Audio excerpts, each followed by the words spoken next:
I'm going to play an old poem for you from 1842 by Alfred Lord Tennyson called The Lady of Shalott. And in this excerpt, what you're supposed to get is there is some nature and there's a castle. So see if you can pick out that image. Willows whiten, aspens quiver, little breezes dusk and shiver through the wave that runs forever by the island in the river flowing down to Camelot. 4 grey walls and 4 grey towers overlook a space of flowers, and the silent isle embowers the Lady of Shalott. By the margin. So you see we have nature, willows, aspens, we have some breezes, we have an island. He specifically says it's an island. We have Camelot, the mythical place, 4 grey walls and 4 grey towers overlook a space of flowers. So that's a castle looking onto flowers, and on that island in those towers is the Lady of Shalott. So there's a lady living in a castle on an island that's in a river that looks down to Camelot. So pretty clear overall. T.S. Eliot is going to be one of the most famous modern poets, and he is going to take these old images that we have, things like Camelot, things like islands and rivers. He's going to look to ancient myth and legend, and he is going to almost make it completely incomprehensible. You'll study him probably a lot in college if you become an English major, where pretty much every single line has a footnote. But it's actually really fun. It's kind of like cracking a code. But I'm going to play for you Jeremy Irons reading an excerpt of his most famous poem called The Wasteland. And he, in the poem of The Wasteland, it's written after World War I, in the midst of all the death and the destruction, and it's looking at the modern world and asking, is it a wasteland? And what is the hope? And he's going to use a lot of classical languages too in trying to make his point. And his whole idea was you didn't necessarily have to understand him, but that the musicality of his verse would make you feel something. I sat upon the shore, fishing, with the arid plain behind me. Shall I at least set my lambs in order? London Bridge is falling down. Falling down. Falling down. Poi s'ascose nel fuoco che ne fina, quando fiam caio che lidon. Oh, swallow, swallow. Le prince d'Aquitaine à la tour abolie. These fragments I have shored against my ruins. Why then I'll fit you. Hieronymo's mad again. Tata, Ayadvam, Damyata, Shanti, Shanti, Shanti.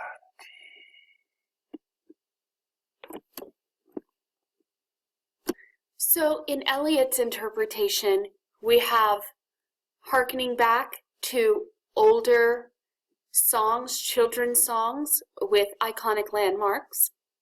We have snippets of Italian, of French, and Hindu prayers. Again, more cultural references that you have to figure out before you can even start to comprehend the poem. So he's looking at our classical world, trying to twist it all up, but then to evoke some new sort of emotion. And that's really what the whole theme of the 1920s art and modern art is going to be. So here's just another depiction. This was painted in the 1860s, just your sort of basic landscape. It looks very inviting, warm. You see waterfalls, some horses. How nice, something very picturesque. It looks rather realistic. And then here's a picture from the 1920s. So we have much more angular, representative, not realistic adaptations of what someone would actually look like. She's very angular. You see we have the city, the modern landscape in the background while she's playing music. So art contrasted with the harsh reality of the modern city. Two of sort of these favorite themes of man versus the modern machine. Very angular, and we're going to see more of this type of representation moving forward and moving into modern art. So in summary, the Lost Generation artists are writing about disillusionment and about alienation. Women are going to become flappers. We're actually going to have two types or three types. You had your traditional, more conservative women. Then you had your flappers who would smoke, drink, dance. They bobbed their hair short. They began to wear makeup. Previously, makeup was only for prostitutes. They were going to embrace the bra, so no more corsets, and they truly become the modern woman. A vamp is a more extreme flapper who would do all of these behaviors, but break, I would say, even more cultural norms and not really care if they broke every single rule, whereas flappers would care a little. They wouldn't go too far over the edge. Women have much more freedom at this time, and we talked last time about pink collar labor, so women are going to be able to work more outside the home, become telephone operators, start to do more secretarial work, all of that for women, and of course our 19th Amendment. African Americans are also going to be part of this renaissance of literature, and it's going to be known as the Harlem Renaissance, and it will be centered in New York City in the district of Harlem that was increasingly becoming a black neighborhood. We had men like Langston Hughes right here, one of the most famous African American poets of all time, and he actually, for those of you who read, I'm pretty sure you all read Raisin in the Sun last year, he's the one who wrote that Raisin in the Sun poem. Also, jazz music was going to become huge in the African American community. It would be played in clubs in Harlem, a lot of speakeasies where you would go, because remember the prohibition was on, so to get your illegal drinks, but listen to wonderful music too, and that was a real part of the black community. So follow along with your Modern American handout at this time. There's also going to be some new aspects of modern life that are with consumer culture. So we have now the emergence of a consumer-oriented society in urban America, where we have these new inventions and people are going to want to buy these new inventions. These goods are going to be aimed at individual consumers, and if you don't have the new plug-in refrigerator, before it was literally an ice box, a box with ice in it that you would get delivered to your house every day. If you didn't get a record player, if you didn't get a plug-in vacuum cleaner, you were just not cool. So we're going to have, since we have now more modern machinery, we're going to have assembly line production. These goods are going to be created and aimed towards us. Americans are really going to start to like our stuff. So in order to let everyone know that all this stuff exists, there's going to be new advertising techniques. So previously in advertisements, they actually didn't have big pictures with a narrow margin of text.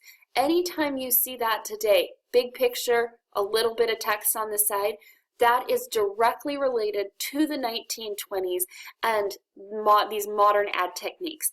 So you would see the picture, oh look, she has her hands full. She doesn't need the ice, but she needs the electric refrigerator. It's going to help her out so much. The Lenador, it opens at the touch of a toe. She needs that because her hands are full. You need Listerine. Remember, we talked about sex starting to become more talked about. Even though this guy looks really frightening, apparently she wants to kiss him, but she can't because you have to be sure that you're playing it safe and using Listerine. So breath freshener. So how are we going to get all these things? We're going to have to pay over time. So the installment plan is going to be there for us. Buy now, pay later. It's only going to feed our consumer frenzy, and it really does change society forever. Because now we're going to be able to put a down payment, so $250 a week, so you can go get this loudspeaker. What is this? Loudspeaker record player. Amazing machine. So this means that Americans are going to start buying things and purchasing things they can't actually afford, because you can maybe afford $250 a week. You couldn't afford $88 a week, but you're going to now buy multiple things. And when the Great Depression hits, this is going to be a problem because we are still going to have the desire for consumer goods. We're not going to be able to pay for all our consumer goods. So we really have, this is when in United States history we can really first identify with modern society being like the 1920s because of the installment plan. This is because of mass marketing. These are going to be some of these new traits. We're also going to have instant communication. So the radio is going to become central to American life. You would sit down with your family and listen to your favorite shows. Maybe you sit down with your families today and listen to something. But this is what you would do then. You would listen to these radio shows as a family to get your news. And FDR is going to use the radio tremendously when he becomes president to start giving his fireside chats during the Great Depression. We're also going to have the emergence of celebrity culture. So previously we had been looking for our idols. We would look at famous Americans, great Americans like George Washington, Abraham Lincoln. But now we're going to have what I would say the birth of celebrity worship. So Babe Ruth, he is going to be our sports star, and we're also going to now start looking to him as a role model. This is Clara Bow. She was sort of the Jennifer Lawrence of her time. Girls wanted to be her, guys wanted to date her. If you were cool, you would go down to your hair salon and say you wanted a Clara Bow haircut, and that's what you would get. And so women really emulating her. And then we had Rudolph Valentino over here. He was literally the Leonardo DiCaprio of his time, but starting again to look to celebrities to be our role models instead of great Americans. Much to the great sadness. Cars. So remember, Henry Ford is going to start the Model T Ford. We're going to start with assembly line production. So now people can take a weekend trip away. They can actually have more leisure time, get in the car and go somewhere. You go to San Francisco for the weekend and so on. The other fun fact about the car is that there's going to actually be a boom in teenage pregnancy because of the car. Teenagers wanting to get away from their parents and getting pregnant in the back seat. Very interesting legacy of the car, but it is going to make us now a more mobile society. We also are going to have the prohibition and organized crime. So even though we have this ban on alcohol, there is going to be a backlash. Organized crime is going to rise to get more alcohol. I'll let you click on that link there from the biography channel. And we're going to have an upswing in nativism as well. So it's not all pretty. We have the KKK. The first movie that we are going to have, not the first talking movie, but the first movie is going to be called Birth of a Nation. And it's in 1915, and it is about how wonderful the KKK is. So that's going to be our first movie. So Birth of a Nation is going to be our first film. Remember, we also have a rejection of foreigners, increased the quota system going back into existence, most immigrants now coming from Northern Europe, a fear of radical ideologies. And we're going to have increased racial tensions. And remember, we talked about the first Great Migration. African Americans coming from the South up into the North often faced tremendous amounts of discrimination and racism, and they were victims of ugly race rioting. In Chicago, there was race rioting in the North, and Tulsa, there was race rioting in the South. I'm going to play a clip for you about the Tulsa race riots, and I just want you to keep in mind what new technologies factored into the Tulsa riots. Ultimately, think of this, the racism that we see as an American problem, not just a Southern problem. So what's going on in Chicago, what's going on in Tulsa is really indicative of the nation as a whole right now. This program is brought to you by Emory University.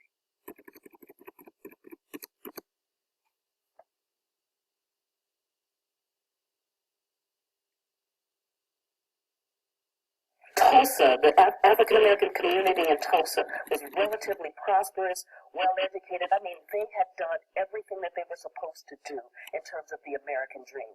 You work hard, you save your money, you go to school, you buy property. I mean, this is what they had done under horrific conditions. I mean, when you look at the context of what Black America looked like at the time, the fact that they were able to do this is one of the things that we herald in terms of when we talk about the immigrant story, right? But instead, this created such seething resentment in Tulsa that you had Black doctors, Black attorneys, Black businessmen. I mean, in fact, this area of Tulsa was known as Black Wall Street, to give you some sense of how much it held in terms of value, in terms of esteem, in terms of worth. But that resentment in Tulsa was so intense and that it was just waiting for a spark to just ignite it. That spark was a Black messenger was delivering a message. You know, they had messengers back in the day, was delivering a message downtown. And he gets in the elevator, and there's a white woman in the elevator. I believe she was the elevator operator. And from the first floor through the third floor, I mean, the elevator may have bumped or something, and he hit her a little bit, but he didn't hit her, he just kind of brushed against it. She yelled, "Rape."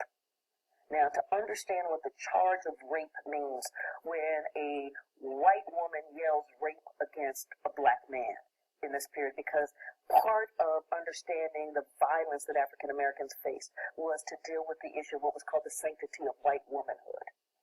And that sanctity of white womanhood said that all white women had to be protected from Black beast, so-called Black beast. And when she yelled rape, now, the charge was absolutely improbable from the first floor to the third floor. Improbable. But it was the spark. They couldn't wait because he was the son of a prominent Black businessman. So they the police hauled him down to the station. Well, the Black elite came down to the station going, you know, this is my son, this is my boy.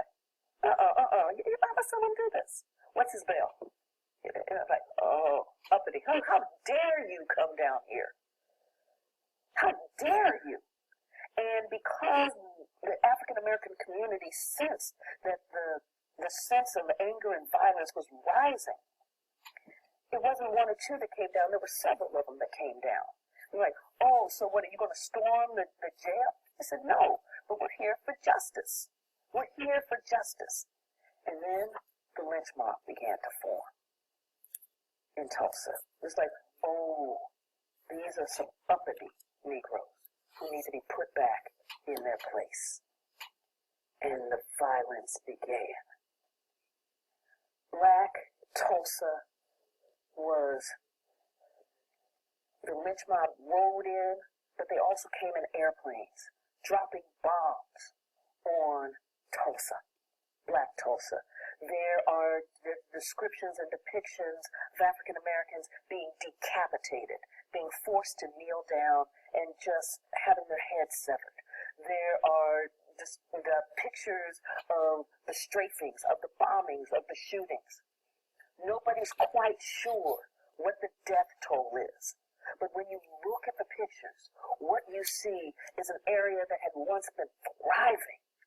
What we say is the American dream, absolutely leveled by the violence, by the lynch mobs, by the airplanes, by the bombs. Leveled.